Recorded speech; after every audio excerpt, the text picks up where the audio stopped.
अस्सलामुअलैकुम दोस्तों। एक गांव में ये रिवाज था कि औरतें भी मर्दों के साथ मिलकर खेती बाड़ी करती थी। उसी गांव में एक लड़की ने ये शर्त रखी कि मैं उसी शख्स से शादी करूंगी जो मुझे बापर्दा रखेगा। मैं घर की चारदीवारी से बाहर कदम नहीं रखूंगी।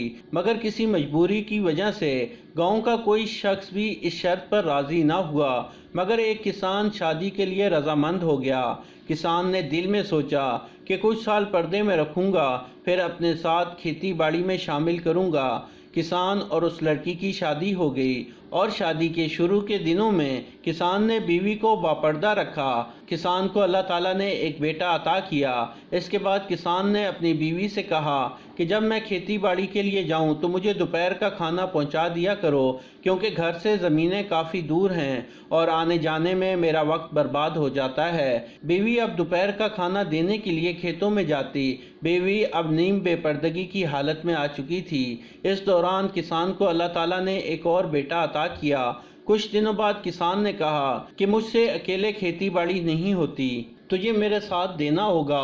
बीवी ने किसान का हुक्म माना और खेती बाड़ी करने लगी और वो मुकम्मल तौर पर बेपर्दा हो चुकी थी। अब किसान के बेटे जवान हो चुके थे तो एक दिन किसान ने बीवी पर तंज करते हुए कहा कि तुझे बापर्दा रहने का बड़ा शौक था, अब कहाँ गया तुम्हारा वो जुनून? पिछले 25 सालों से तुम बेपर्दगी की ज़िंदगी गुजार रही हो। क्या फ़र्क पड़ता है पर्दे और बेपर्दगी में? ज़िंदगी तो अब भी वैसी की वैसी ही गुजर रही है।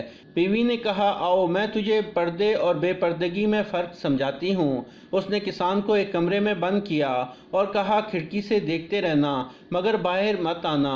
बीवी ने अपने सर के बाल खोल दिए और रोना पीटना शुरू कर दिया। बड़ा बेटा घर में दाखिल हुआ और बोला, आप क्यों रो रही हैं? उसने कहा कि तुम्हारे बाप ने मुझे बहुत मारा। बेटे ने कहा, कोई बात नहीं, वो आपसे प्यार भी तो करते हैं। दूसरा बेटा घर में दाखिल हुआ तो माँ ने दोबारा वही ड्रामा शुरू कर दिया। दूसरे बेटे को गुस्सा आया और कहा, कहाँ है अब्बू? अब्बू से बात करूं, उसकी जुर्रत कैसे हुई आपको मारने की? किसान खिड़की से सब कुछ देख रहा था। अब किसान का तीसरा बेटा घर में दाखिल हुआ तो कहा, क्या हुआ आपको? उसने कहा कि तुम्हारे बाप ने मुझे बहुत मारा है। तीसरे बेटे ने एक डंडा उठाया और किसान को गंदी गंदी गालियां देकर ढूंढने लगा। वो अपने बाप को मारने के लिए तलाश करने लगा।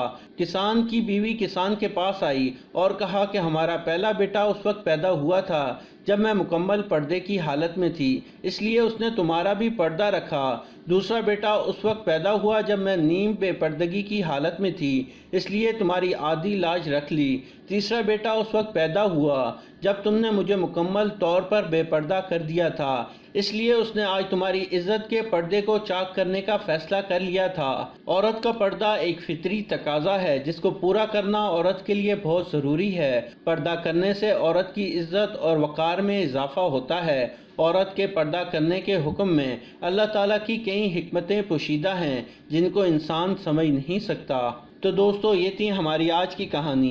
पसंद आने की सूरत में लाइक करें और अपने दोस्तों के साथ ज़रूर शेयर करें। मज़ीद ऐसी कहानियाँ देखने के लिए हमारे चैनल को सब्सक्राइब करते हुए साथ मौजूद घंटी का बटन भी दबा दें। शुक्रिया।